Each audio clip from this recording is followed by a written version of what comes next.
Imagine you are catering this massive, highly anticipated wedding. Right? You've picked out the perfect menu. I mean, the floral arrangements are absolutely stunning. But because somebody gave the kitchen the wrong timeline, the soup comes out freezing cold. Oh, that's the worst. Right. And suddenly, no one remembers the flowers. They only remember the cold soup. The whole night is just, well, compromised. Yeah, totally ruined. And that is exactly what happens when companies treat recurring, high-stakes corporate travel like ordering a casual one-off rideshare on a Saturday night. Welcome to today's deep dive. Today we are extracting the core insights from a June 2, 2026 article by Patrick John. Right, the Redlands Corporate Travel and Executive Transportation Guide. Exactly. Our mission today is to explore exactly how companies should be sourcing executive transportation for regular corporate travel. And spoiler alert for you listening, if your main criteria is just finding the shiniest, most impressive-looking black vehicle, well, you are walking straight into a logistical trap. You really are. It is the most common visual bias in the corporate world, honestly. We look at the tangible asset, the sleek car, and we just assume the presence of a nice vehicle guarantees a premium experience. Which makes sense visually, but... Right. But the actual metal on the road is just the absolute tip of the iceberg. Yeah. You are not buying a car ride. You are attempting to buy a predictable outcome. Okay, let's unpack this. Because thinking about booking a personal ride versus corporate travel, it really brings that contrast into focus.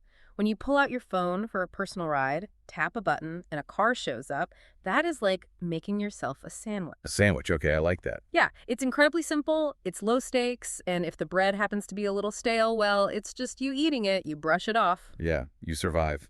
But corporate travel brings in multiple stakeholders, strict board meeting timelines, high expectations, and frankly, zero margin for error. Exactly. You are shifting from an individual action to an operational system. And that shift, really, is the entire core premise of this source text. Corporate travel demands a system. Not just a ride. Right, not just a one-time ride. When a business is managing airport transfers, hotel pickups, group movement, and site visits, several times a month, the dynamics of failure change entirely. Small, repeated service issues become a massive problem. Like what kind of issues? Well, a driver missing a text message or a confusing pickup location or even just a 5-minute delay, they no longer cause just minor annoyance. They compound. They snowball. Exactly. They become incredibly expensive in terms of wasted executive time, frantic last-minute coordination by the office staff, and most critically, a deeply degraded experience for the visiting guest. So looking at the guide, if corporate travel truly requires this robust back-end system, how does someone actually evaluate that? That's the big question. Because we can talk about the overarching philosophy of systems all day, but you listening right now, whether you're coordinating travel or just fascinated by complex business operations, you need to know how to stress test a provider. You do. And the text details 7 specific comparison factors. Yeah, the 7 pillars. Let's get into those. So we can break them down into the invisible logistics and the physical execution. The first is scheduling reliability. This is critical for early mornings. If a provider system is clunky, you start seeing cracks at, say, 4,000 in the morning for an airport run. Oh, wow, yeah, where a 10-minute delay instantly translates into a missed flight. Right. Then there's the communication process, which we'll definitely get into. Number 3 is vehicle fit. Matching the car to the job. Exactly. Number 4 is airport support. This means actively handling logistics at major hubs like LAX or Ontario International. Which are notoriously chaotic. Extremely. Number 5 is local and regional coverage. For this specific guide, that means Redlands, plus San Bernardino, Riverside, Palm Springs, La Quinta, and plunging all the way into Los Angeles. That is a massive footprint to cover accurately. It is. The last 2 are billing clarity and professional fit, meaning delivering a calm arrival rather than a rushed, uncertain, stressful ride. Okay, I want to zero in on the second one you mentioned, the communication process. Let me push back on this one for a second. If I book a car for 3:00 p.m. and it shows up exactly at 3:00 p.m., does the communication backend really matter that much? Because the way the text describes it, it sounds like a corporate game of telephone. How so? Well, the passenger is the VIP guest, The person booking the ride is usually an executive assistant, and then a totally different office manager might be the one actually paying the invoice. What's fascinating here is that the multi-stakeholder reality you just outlined, that game of telephone, is exactly why communication is vital. Wait, really? Oh, absolutely. Yeah. A truly professional transportation provider understands that their job is to untangle those wires.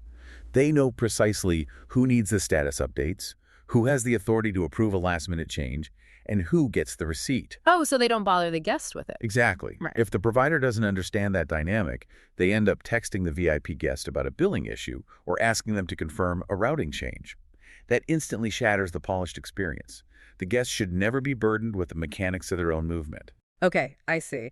You are basically paying for the guest's blissful ignorance. Very well put, yes. All right, so once you've vetted the provider using those 7 pillars, the next step is actually requesting the right type of service, matching the metal to the mission. Yes. The source emphasizes that a staggering number of business transportation failures happen simply because the booking format doesn't match the itinerary.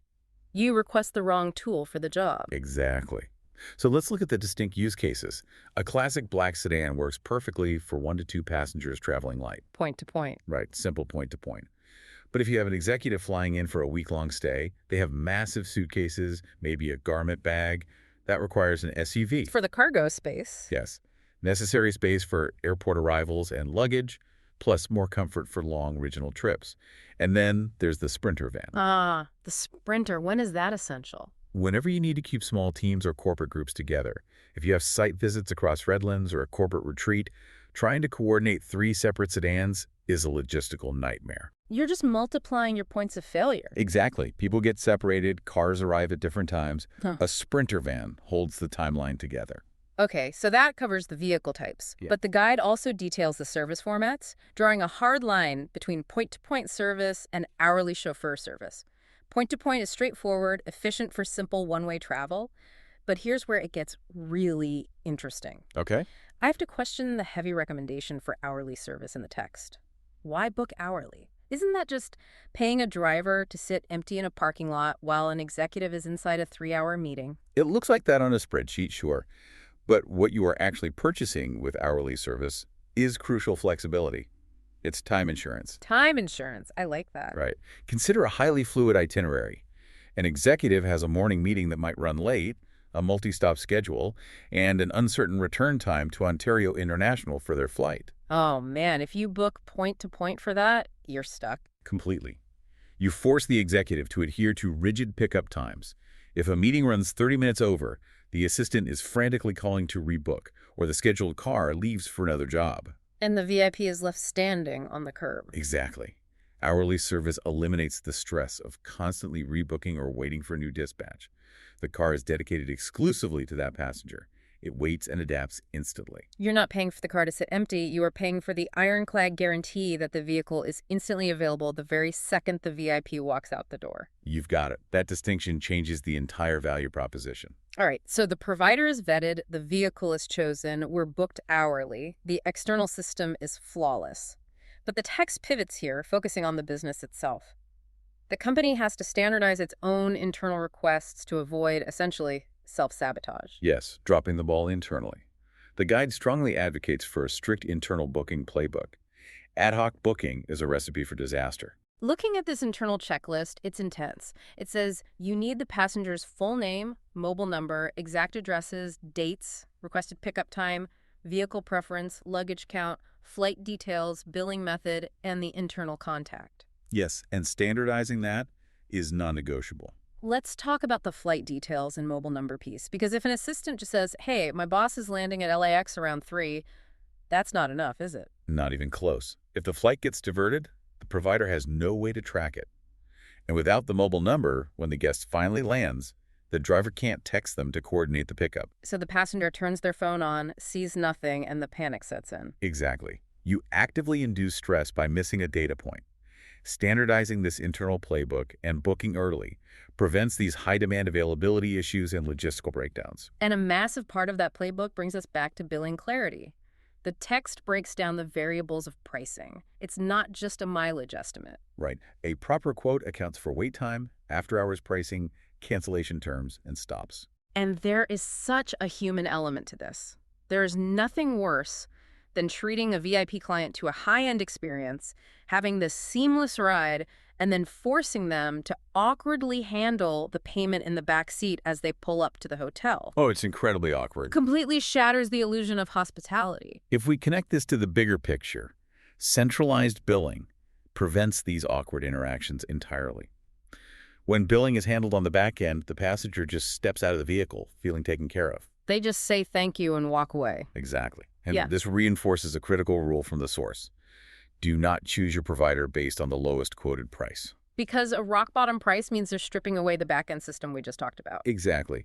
Value, meaning reliability, control, and communication, matters significantly more than basic cost. If saving $20 means your guest is fumbling with a credit card reader in the dark, you haven't saved money. You've damaged your reputation.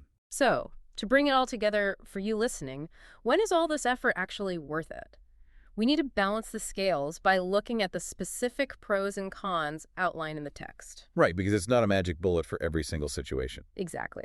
Let's start with the pros. The pros are significant. You secure a consistent guest experience, company-controlled coordination, meticulous airport tracking, and a very professional presentation. But the cons are real too. It has a higher cost than regular ride shares. It fundamentally requires advanced planning, and honestly, it is complete overkill for flexible local errands. Yeah, if someone just needs to grab lunch 3 miles away, you don't need a chauffeured black car. Right. But for high-value guests, rigid schedules, and repeat airport transfers, it is essential. And for businesses in Southern California, the text provides a very tangible call to action. Yes, specifically for the Redlands area. It mentions Redlands limo service for point-to-point hourly airport or Sprinter van needs. You can contact them at 909-328-4605 via their website, Google Maps, or Facebook. Having a specific provider that actually executes these systems makes building your own playbook much more achievable. Absolutely.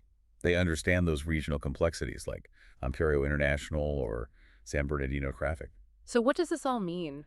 Zooming out, the core takeaway for you today is that sourcing executive transportation is not about renting a shiny car. It is about plugging into a reliable logistical system that protects your time and your guests' experience. It really is a masterclass in risk mitigation. It totally is. And whether you are an office manager prepping for a board meeting or just insanely curious about corporate logistics, you can use this checklist approach to reduce uncertainty in any high-stakes planning. And it leaves me with a final provocative thought to chew on, building on everything we've unpacked today. Let's hear it. As remote work makes in-person corporate gatherings less frequent, but far more high stakes, will the meticulously planned arrival experience, like a chauffeured, seamless airport transfer, become the new ultimate symbol of corporate hospitality? Yeah. Will it eventually replace the traditional fancy corner office as the way companies project care and competence? Oh, wow. The arrival replacing the corner office. That is a fascinating question to ponder the next time you're standing at a chaotic airport curb. Well, thank you so much for joining us on this deep dive. We loved unpacking this with you, and we'll catch you on the next one.